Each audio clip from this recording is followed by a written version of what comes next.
जय श्री ओम नमः सिद्धेभ्यः।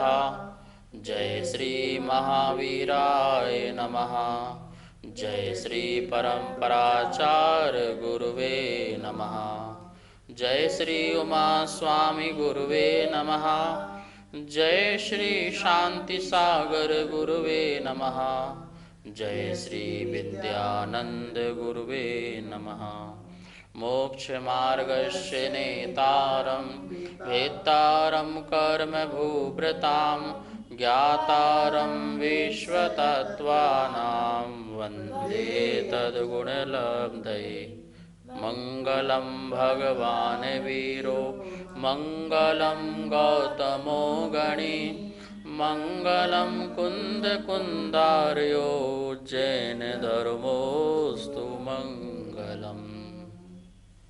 तत्वार्थ सूत्र परम मांगलिक ग्रंथ है और यह आचार्य कुंद के शिष्य आचार्य उमा स्वामी द्वारा विक्रम की प्रथम शताब्दी में लिखा गया है। सूत्रात्मक शैली है, संस्कृत भाषा है, 10 अध्याय है, 7 तत्वों का वर्णन है। और हम सब लोग दूसरा अध्याय पढ़ रहे थे जिसमें जीव के 5 भावों को जान रहे थे। 5 भावों में अपन ने औपसमिक, क्षायिक, क्षारोसमिक, औदिक, पारिणामिक भाव जाना।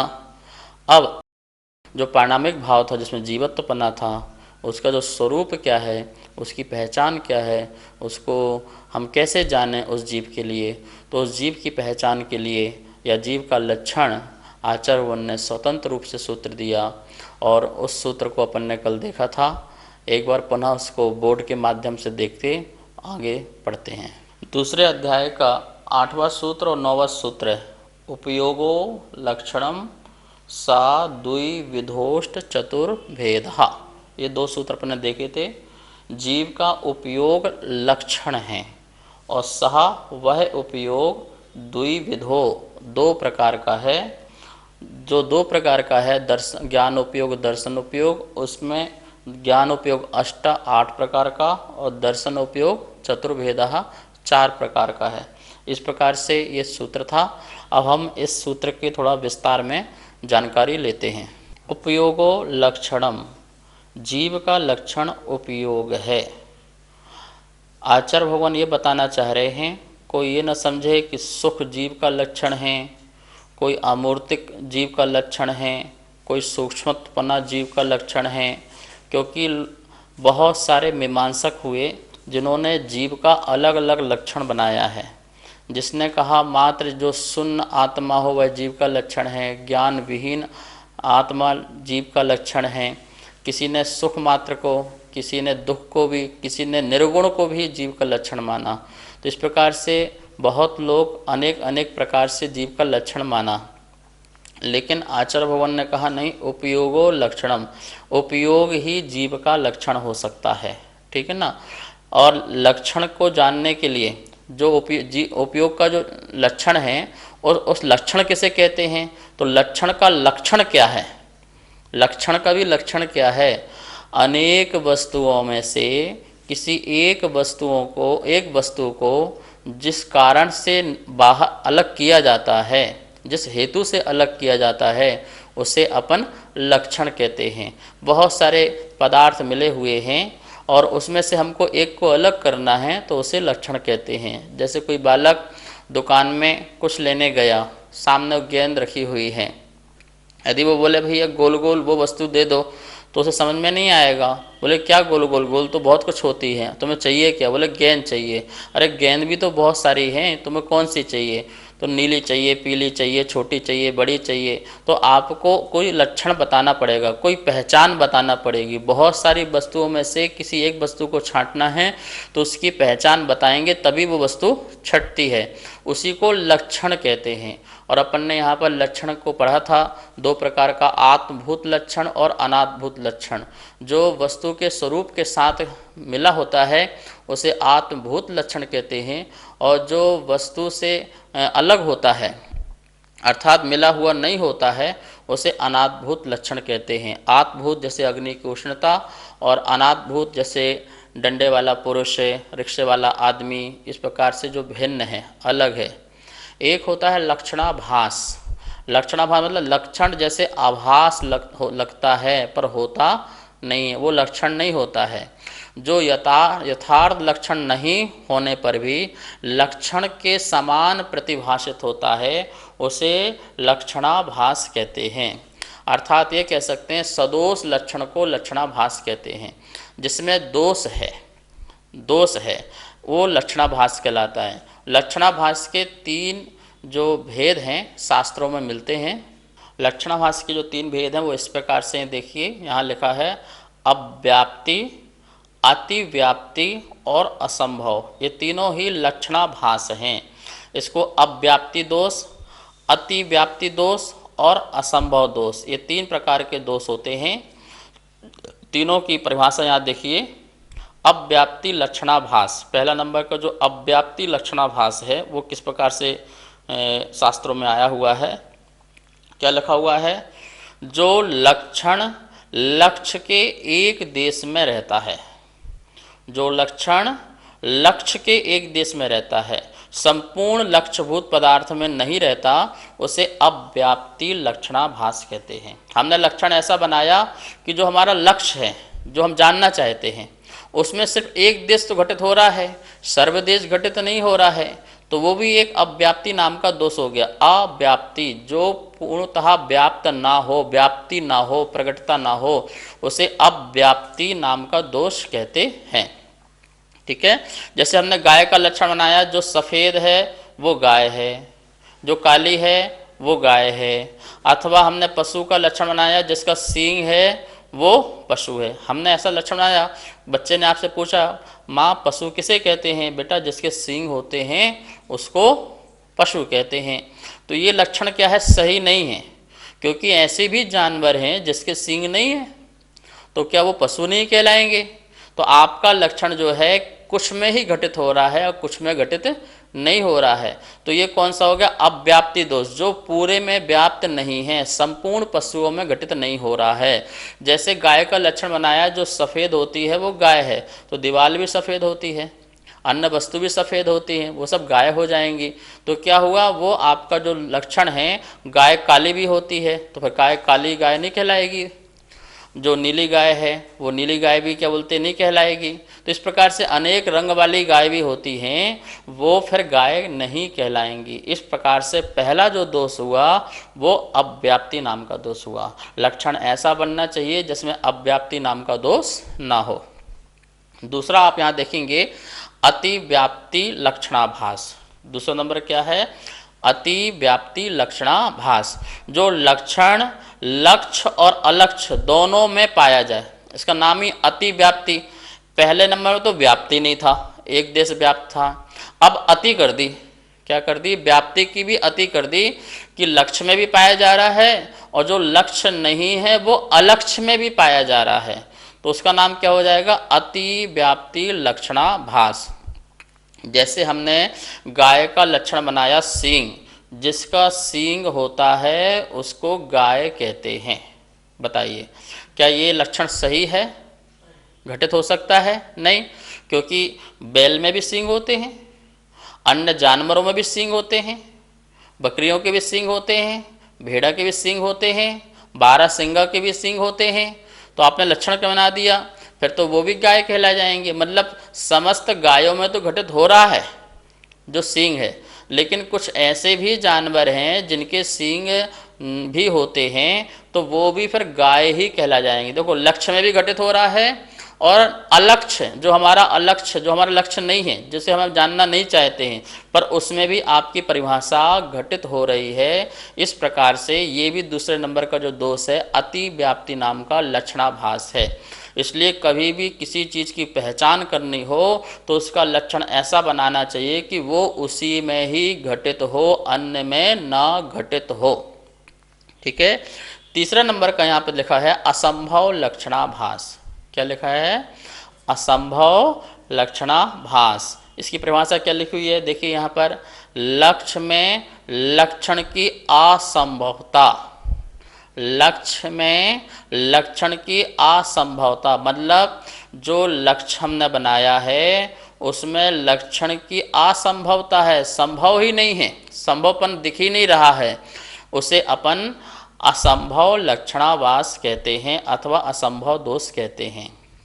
जैसे मनुष्य का लक्षण बना दो, जिसके सींग हो वो मनुष्य हो, अथवा जीव का लक्षण बना दो, जिसका रूप सुंदर हो वो जीव हो। अब बोलिए ये लक्षण क्या है? असंभव हो गया ना बिल्कुल।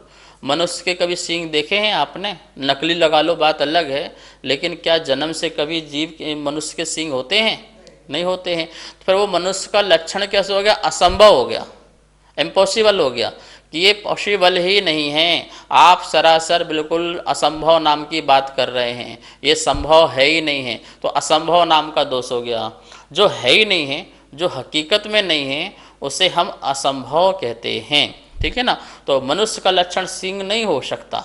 अब जीव का लक्षण क्या बनाया? भैया जिसके आँख नाक कान दिखते हो वो जीव हो, जो खाता पीता चलता फिरता हो वो जीव हो। तो क्या ये लक्षण घटित हो सकता है? ये लक्षण किसी में भी घटित नहीं हो सकता है, इसलिए असंभव नाम का लक्षणाभास है। इस प्रकार अपन ने देखा अव्याप्ति, अतिव्याप्ति और असंभव, ये तीनों प्रकार के दोषों से रहित जो शुद्ध है, सही और जो वस्तु में पाया जाए, जिससे उसकी पहचान हो, वो लक्षण बनता है, उसे अपन लक्षण का लक्षण कहते हैं। ठीक है ना? उपयोगो लक्षणम, जीव का लक्षण उपयोग। तो लक्षण का लक्षण क्या है? अनेक वस्तुओं में से एक वस्तु जो छांटी जाती है, जिस हेतु से, जिस कारण से, उसे लक्षण कहते हैं। गुरुदेव नमोस्तु। केवल ज्ञान को जीव का लक्षण कह सकते हैं? केवल ज्ञान जीव का लक्षण नहीं हो सकता है। जीव का स्वभाव तो हो सकता है, केवल ज्ञान जीव का स्वभाव है, ज्ञान जीव का स्वभाव है, लेकिन लक्षण नहीं हो सकता है। क्योंकि यदि जीव का लक्षण केवल ज्ञान बना लिया तो ये क्या हो गया? जीव में घटित तो होता है पर एक देश घटित होता है। मात्र जो केवल ज्ञानी होंगे उन्हीं को ही घटित होगा, और जो केवल ज्ञानी नहीं होंगे उनको घटित नहीं होगा। तो अन्य भी तो बहुत जीव हैं, तो फिर वो जीव नहीं कहलाएंगे, फिर वो अजीब हो जाएंगे। इसलिए एक देश घटित होता है, इसमें अव्याप्ति नाम का दोष प्रकट होता है। इसलिए ये केवल ज्ञान जीव का लक्षण हम इसको नहीं बना सकते। इसी प्रकार मति शुद्ध ज्ञान को भी जीव का लक्षण नहीं बना सकते, क्योंकि मति शुद्ध ज्ञान भी सभी जीवों में घटित नहीं होता है। वैसे तो बहुत सारे जीवों में घटित होता है, लेकिन जो अवधि ज्ञानी, मनः पर ज्ञानी, जिस समय ज्ञान उनका है, अथवा जो केवल ज्ञानी हैं, केवल ज्ञान प्रकट है, उस समय मति शुद्ध ज्ञान प्रकट नहीं है, तो फिर वो उनमें घटित नहीं होगा। इसलिए मति शुद्ध ज्ञान को भी जीव का लक्षण नहीं बना सकते, और ना ही केवल ज्ञान को जीव का लक्षण नहीं बना सकते। तो इस प्रकार से ज्ञान जीव का लक्षण बन सकता है, उपयोग जीव का लक्षण बन सकता है, लेकिन मति शुद्ध ज्ञान मात्र जीव का लक्षण नहीं बन सकता, मात्र केवल ज्ञान जीव का लक्षण नहीं बन सकता, मात्र अवधि ज्ञान, मनः पर ज्ञान जीव का लक्षण नहीं बन सकता। नमोस्तु आचार्य श्री। जीव अमूर्तिक है, लेकिन अमूर्तिक को जीव का लक्षण देने में क्या दोष है? जीव अमूर्तिक है, लेकिन जीव को अमूर्तिक लक्षण नहीं बना सकते हैं, क्योंकि उसमें अतिव्याप्ति नाम का दोष आ जाएगा। क्या अतिव्याप्ति दोष नाम आ जाएगा? कि लक्ष्य के अलावा अलक्ष्य में भी वो घटित हो जाएगा, क्योंकि काल द्रव्य भी अमूर्तिक है, धर्म द्रव्य भी अमूर्तिक है, अधर्म द्रव्य भी अमूर्तिक है, आकाश द्रव्य भी अमूर्तिक है। तो 6 द्रव्य में 5 द्रव्य तो अमूर्तिक हैं। तो क्या हो जाएगा? जब हम बोलेंगे जो अमूर्तिक है वो जीव है, तो काल भी जीव हो जाएगा, आकाश भी जीव बन जाएगा। तो लक्ष्य के साथ साथ अलक्ष्य में भी वस्तु घटित हो जाएगी। इसलिए ये लक्षण भी क्या है? सदोष है। अति व्याप्ति नाम के दोष से सदोषपना है, लक्षणाभास है। इसलिए जीव का लक्षण भी अमूर्तिकपना नहीं बन सकता है। इसी प्रकार जैसे पुद्गल का लक्षण रूप रस गंध वर्ण है, यदि अपन उसका लक्षण बना दें कि जिसमें ज्ञान हो पाया जाता है वो पुद्गल है, तो पुद्गल का लक्षण कैसा हो गया? ये असंभव हो गया। कैसा हो गया? असंभव दोष हो गया, क्योंकि पुद्गल तो अज्ञान है, जड़ है, चेतन नहीं है, और उसका हम लक्षण क्या बनाए, जिसमें ज्ञान होता है उसे पुद्गल द्रव्य कहते हैं। तो ये असंभव नाम का दोष हो जाएगा। तो बिल्कुल निर्दोष जो पुद्गल का लक्षण बनेगा, जिसमें रूप रस गंध वर्ण पाए जाते हैं, उसे पुद्गल द्रव्य कहते हैं। और जो उपयोगमय हैं उसे जीव कहते हैं। तो जीव का लक्षण निर्दोष यही बना, उपयोग। ठीक है ना। अब उपयोग किसे कहते हैं, उपयोग का क्या स्वरूप है, उसे अपन एक बार स्लाइड के माध्यम से देखते हैं। उपयोग, यहाँ पे देखिए लिखा है उपयोग, क्या लिखा हुआ है, चैतन्यानुविधायी परिणाम उपयोगः। फिर से एक बार, चैतन्यानुविधायी परिणाम उपयोगः। चैतन्य अनुविधायी, अनुविधायी मतलब होता है अनुसरण या संबंध रखने वाला। चैतन्य के साथ जो संबंध रखे या चैतन्य का जो अनुसरण करने वाला हो परिणाम, वह उपयोग कहलाता है। उपयोग किसे कहते हैं, जो चैतन्य का साथ संबंध रखने वाला हो अथवा चैतन्य का जो अनुविधायी हो, अनुसरण करने वाला हो, उसे जीव का परिणाम, उस जीव के परिणाम को उपयोग कहते हैं। तो क्या जीव का परिणाम होता है, ज्ञान दर्शन का व्यापार कार्य, ये उपयोग कहलाता है। देखिए, ज्ञान और ज्ञान की पर्याय, ज्ञान गुण और ज्ञान गुण की पर्याय, जो पर्याय है हम उसे उपयोग कहते हैं। ज्ञान दर्शन का व्यापार, व्यापार किसे कहते हैं, जो आपके यहाँ व्यापार चलता है दुकान में, एक वो व्यापार। और यहाँ पर जो लक्षण बन रहा है ज्ञान दर्शन का व्यापार, व्यापार मतलब क्रिया, व्यापार मतलब एक व्यवहार चलना, एक कार्य होना, प्रक्रिया चलना, उसे हम व्यापार कहते हैं।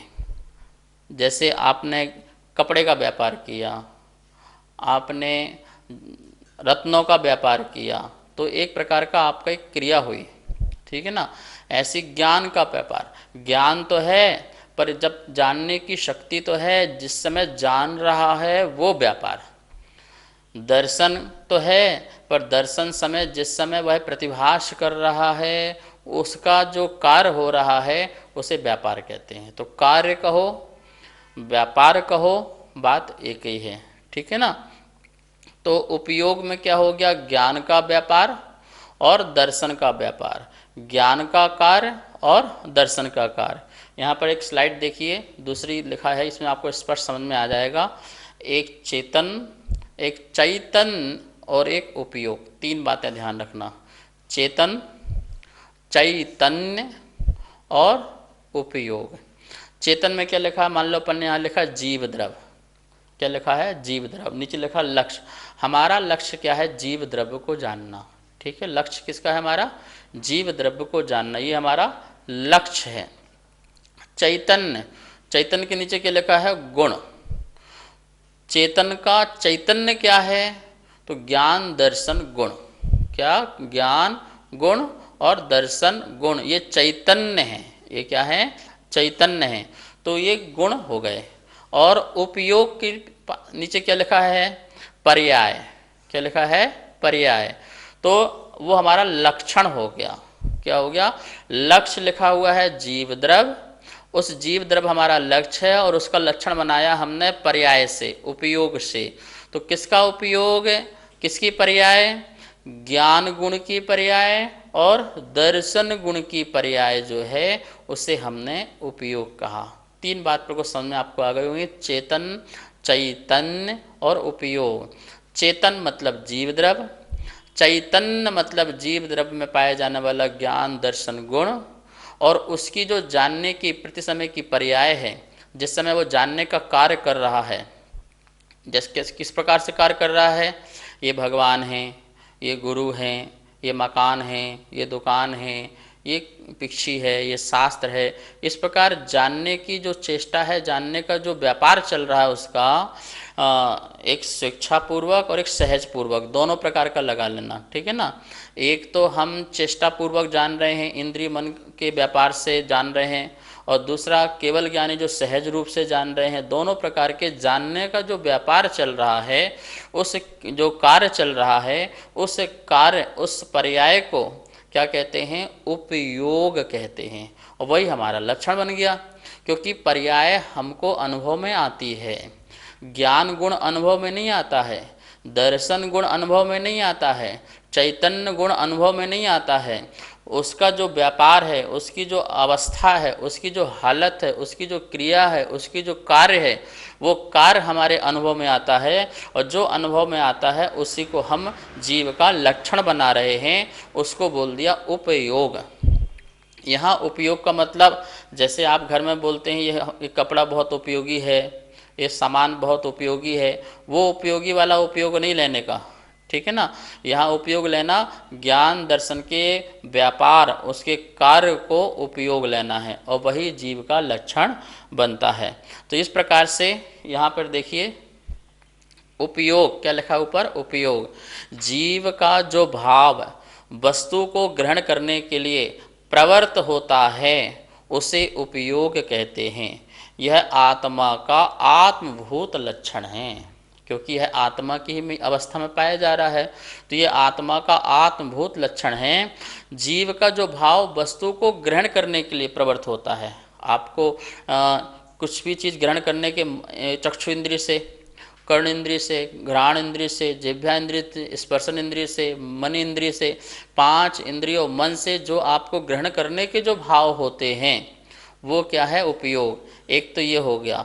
दूसरा, केवल ज्ञानी जो जिस वस्तु को ग्रहण करते हैं, जिस वस्तु के ज्ञान को ग्रहण करते हैं, वो भी क्या है? उपयोग। तो मैंने आपको पहले बताया, एक सहज रूप से उपयोग और एक असहज रूप से उपयोग। असहज रूप से उपयोग में हमारी कसाय, हमारा राग द्वेष लगता है, और सहज रूप से उपयोग में वीत राग परिणाम लगते हैं। इस प्रकार से यह उपयोग को हमें ऐसा समझना है। गुरुदेव नमोस्तु। जीव का उपयोग स्थिर न होने से जीव का लक्षण कैसे बन सकता है? जीव का उपयोग स्थिर न होने से जीव का लक्षण कैसे बन सकता है, अर्थात वो जीव का लक्षण नहीं बन सकता है, ऐसा आपका प्रश्न है। ऐसी बात नहीं है। सामान्य उपयोग ग्रहण करने से वह जीव का लक्षण बन सकता है।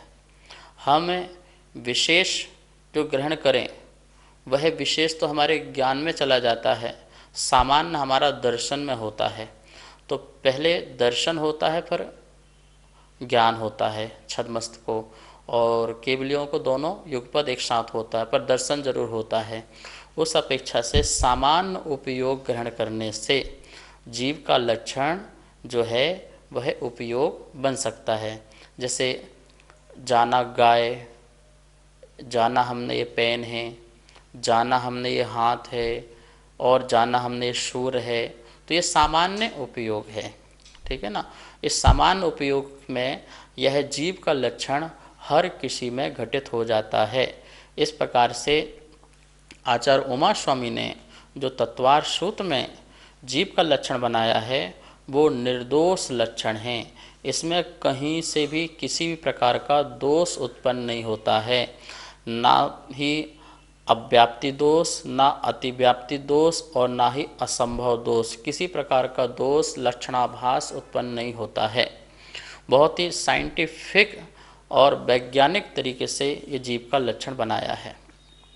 जैसे सर्वार्थ सिद्धिकार ने जीव का लक्षण चेतना बनाया है, तो वहाँ भी गुण ज्ञान दर्शन, तो ज्ञान दर्शन गुण की जो पर्याय है वहाँ भी पर्याय ही लेना है, ठीक है ना।